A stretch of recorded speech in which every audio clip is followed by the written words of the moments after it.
The following is a production of the 362,000-member National Taxpayers Union.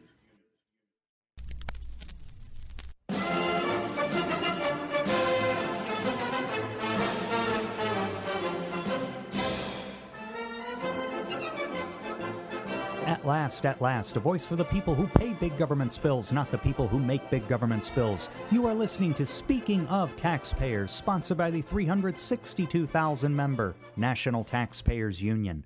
I'm your co-host, Pete Sepp.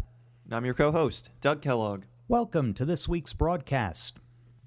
Our guest on this week's Speaking of Taxpayers is Greg Fettig. Greg is a very successful grassroots activist in the state of Indiana, and we're very pleased to have him join us. Like many of our members aspire to engage their state house or Congress on legislation, Greg is a shining example to them, so we're really pleased to be able to talk to him about successes he's had over the past few years in Indiana and talk about how maybe we can get some lower taxes throughout the country. So welcome, Greg. Well, thank you very much. So why don't you start off? Let us know a little bit about yourself, your organization, and what you've been doing in Indiana. Well, I, like most people in the modern Tea Party grassroots movement, did not see myself being an activist until spring of 2009 with the advent of the Tea Party. And the reason for my involvement is a proud American, happy, or love of my country was really the main reason I got involved in the Tea Party. But I'm also a small business owner. Been in business for 30 years, and what I saw was that everything that was dear to me, my country, my family, and my livelihood was under threat with what was happening out of Washington. Just too much government intrusion, high taxes, the economy.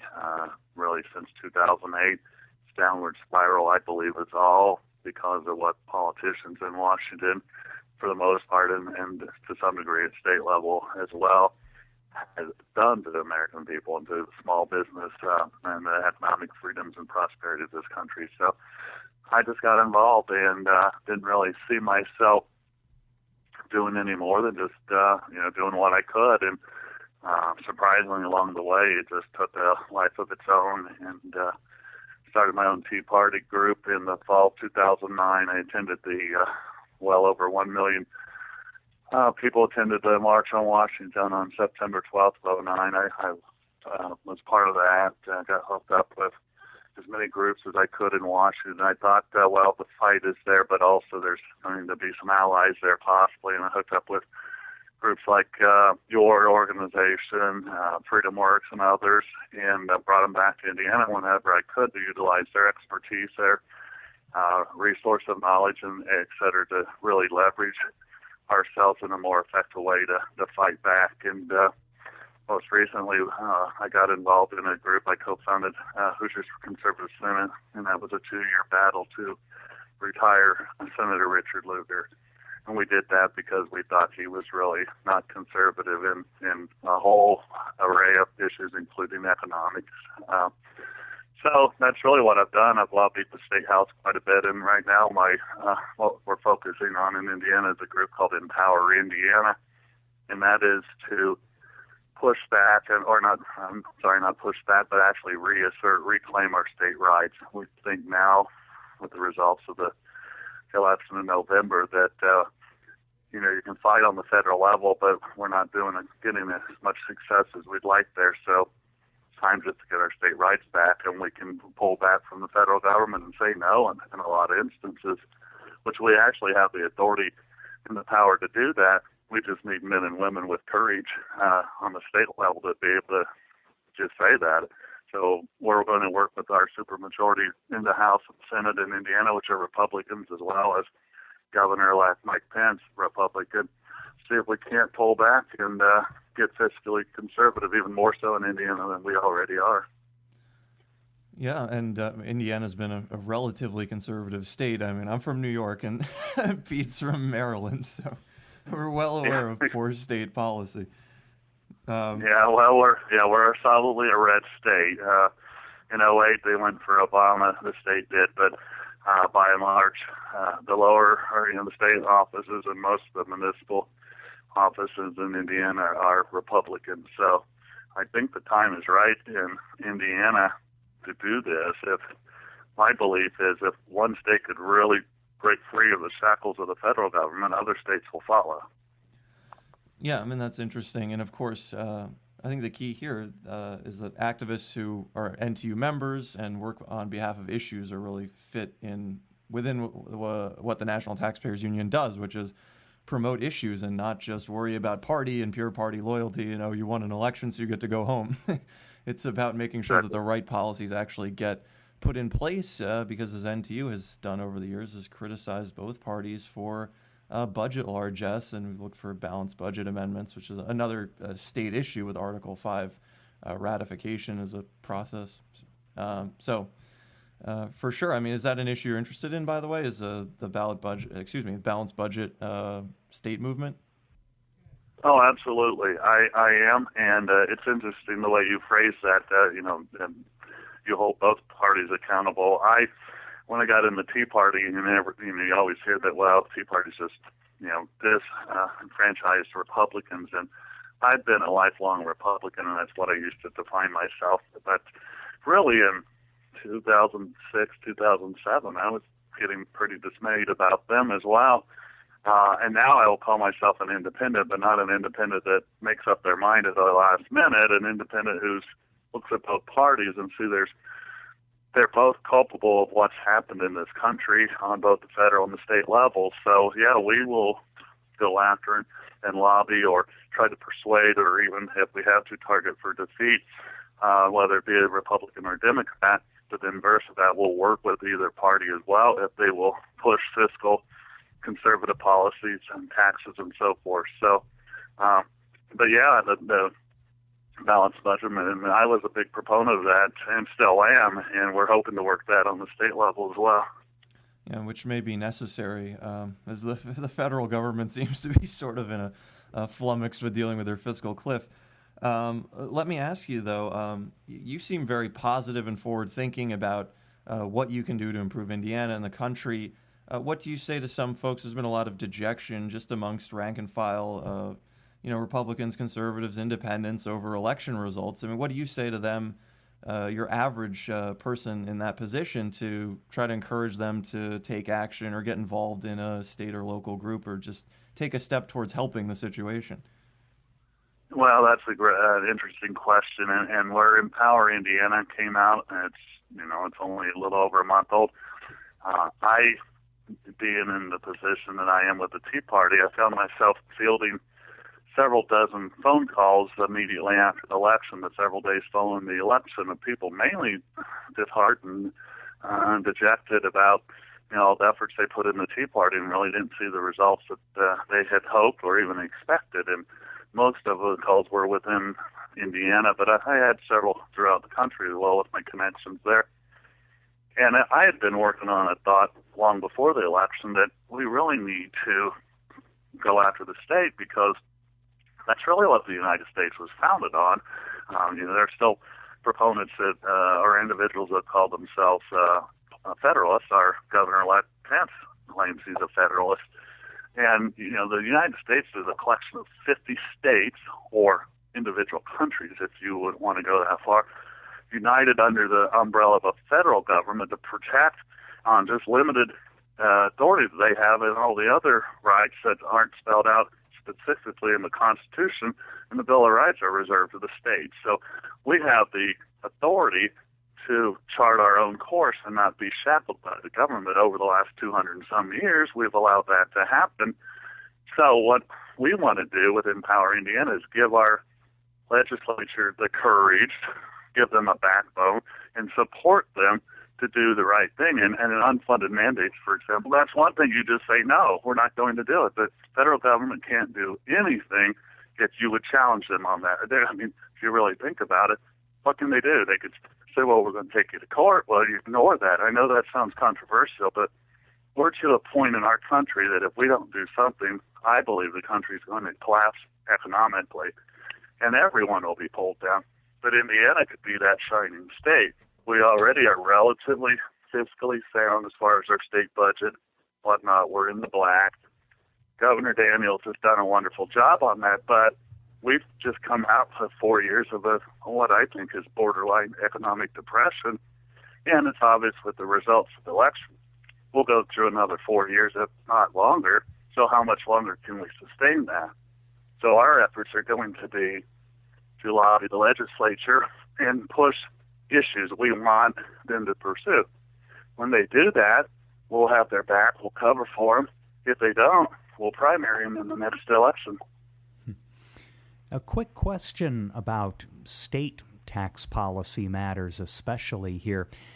There's this phenomenon, of course, that groups like American Legislative Exchange Council and the like have been able to document voting with your feet, populations shifting from high-tax states to low-tax states. Now, Indiana is kind of in that position with the border of Illinois, a little less so with Ohio because the situation's improving there. But have you noticed a vote with your feet kind of trend since some states around you are increasing taxes or have kept their tax burdens high? Well, there's a lot of talk of that in Indiana and the Midwest. Illinois, as you said, is a perfect example. It's really on the verge of collapse as well with their burdensome deficit they have.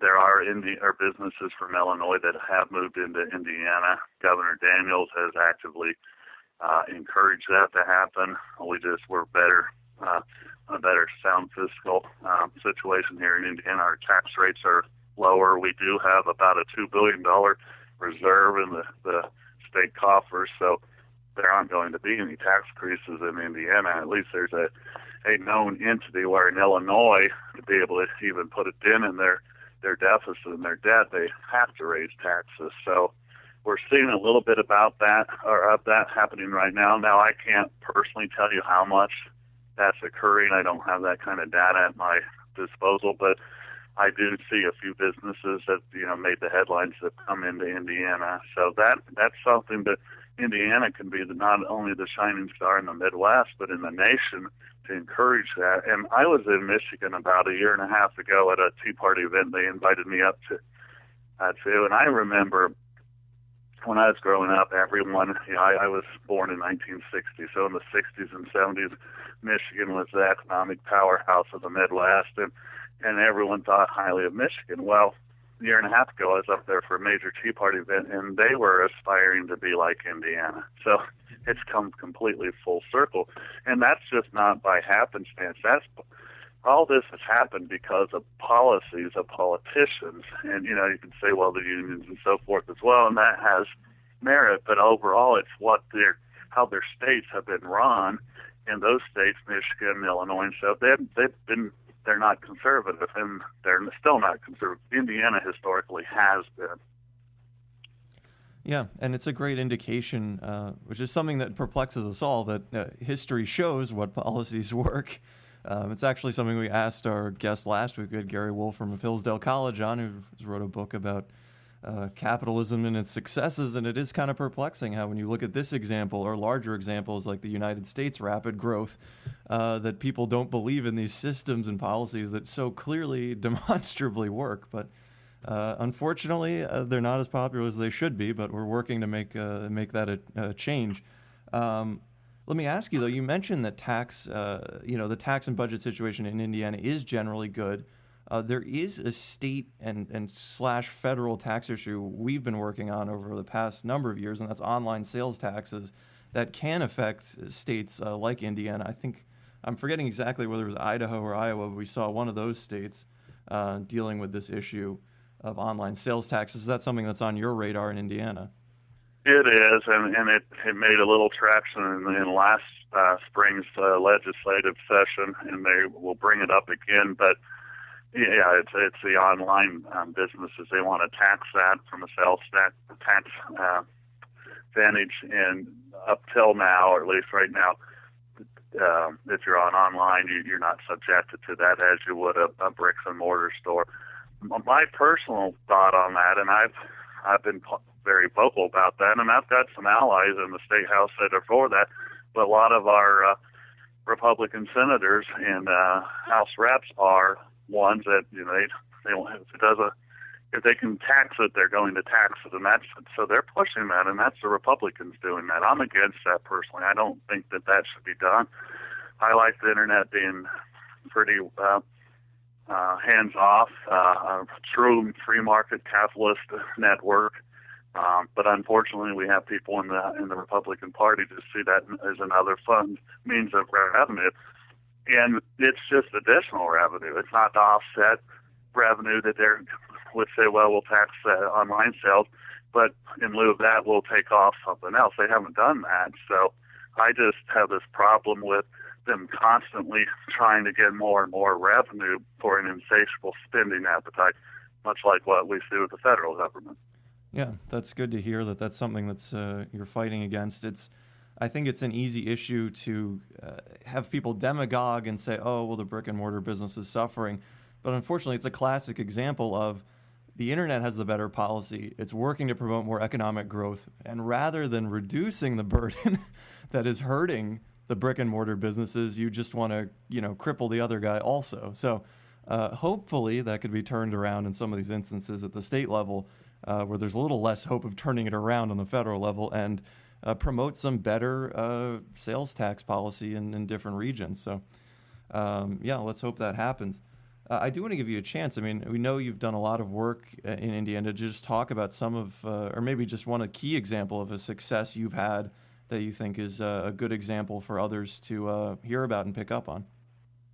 Well, it goes back to what you asked me a few minutes ago about encouraging other people if they feel that a little bit, dissuade about whether or not they're effective, or even possibly people interested in getting in as a grassroots activist if they truly have any say-so as an individual. But what I've learned in the last nearly 4 years, it's really simple. It's, yes, if you don't do anything, you're not going to get any results. You're right. You don't have a say. You don't have a voice because you haven't even done your basic duty as a free citizen, is to be involved at least to some degree. I think every citizen should do that, regardless of your political persuasion.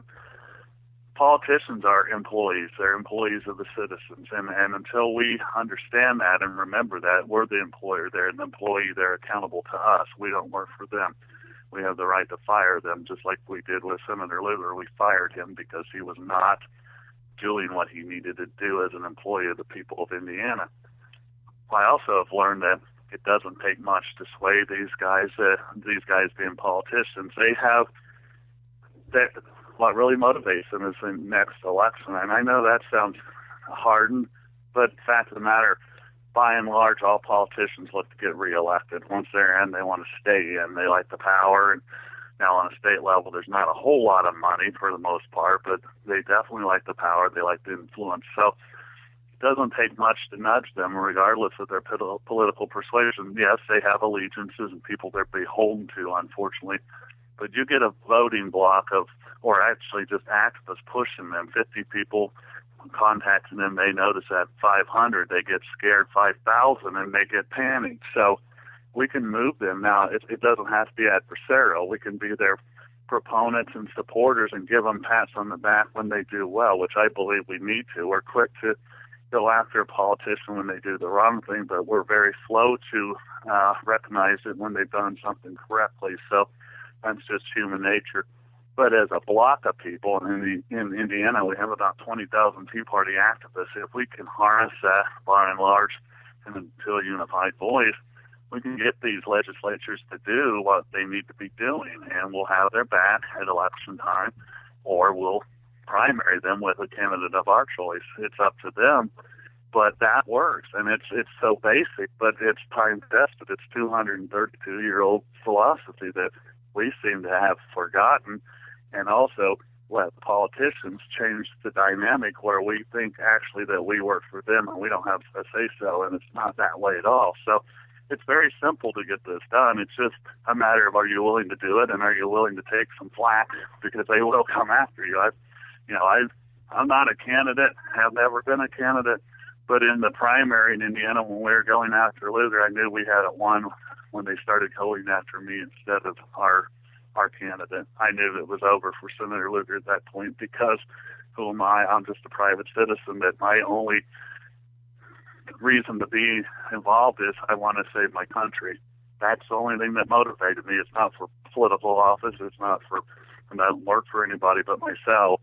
So that's how you do that. And it's really not that difficult. You just have to have the courage to do it. And it's easy to be courageous when you have a hundreds, if not thousands, of other people working alongside you doing the same thing. Yeah, interesting.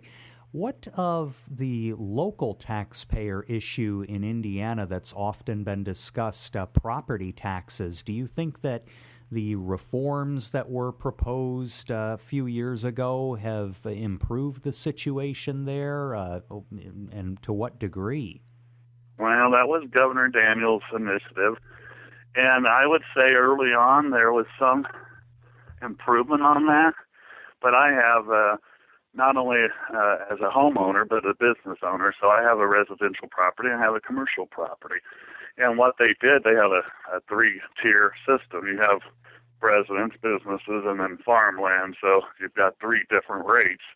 And supposedly they can only be a certain percent and nothing beyond that. But what they did then opened the door, and the school funding has always been tied to property taxes. So schools cried foul that they got less revenue and stuff. But the state then allowed them to have referendums with their citizens that could vote for a building or expansion project, which would come back through their property taxes or not. Well, almost every referendum that's gone through, it usually is failed the first time. They double down and they send the kids home, and I know this because I'm a parent, with all this, whoa, we need this, or your child's not going to have the best, and if they're on a sports team, then they're going to be punished if they don't toe the school philosophy. So lo and behold, you get a referendum passed, and your property taxes are as high as, if not higher than they were 3 or 4 years ago. So, and they also come on a business level. They come after not just the property taxes, but now they're charging or taxing you on your personal property that the business owns. So you're double taxed. My property taxes on my business now are higher than they ever were, and on my house, a resident, they're equal to what they were prior to this. So it's going to actually go higher than what it was a few years ago. I would advocate we have no property taxes whatsoever and have a different funding mechanism for that.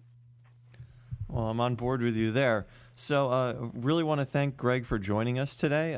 Greg, if you have a website for one of your organizations you want to give out, please do. Yeah. If you would like to, currently I'm at AmericaRefocused.org. That is my Tea Party group, AmericaRefocused.org.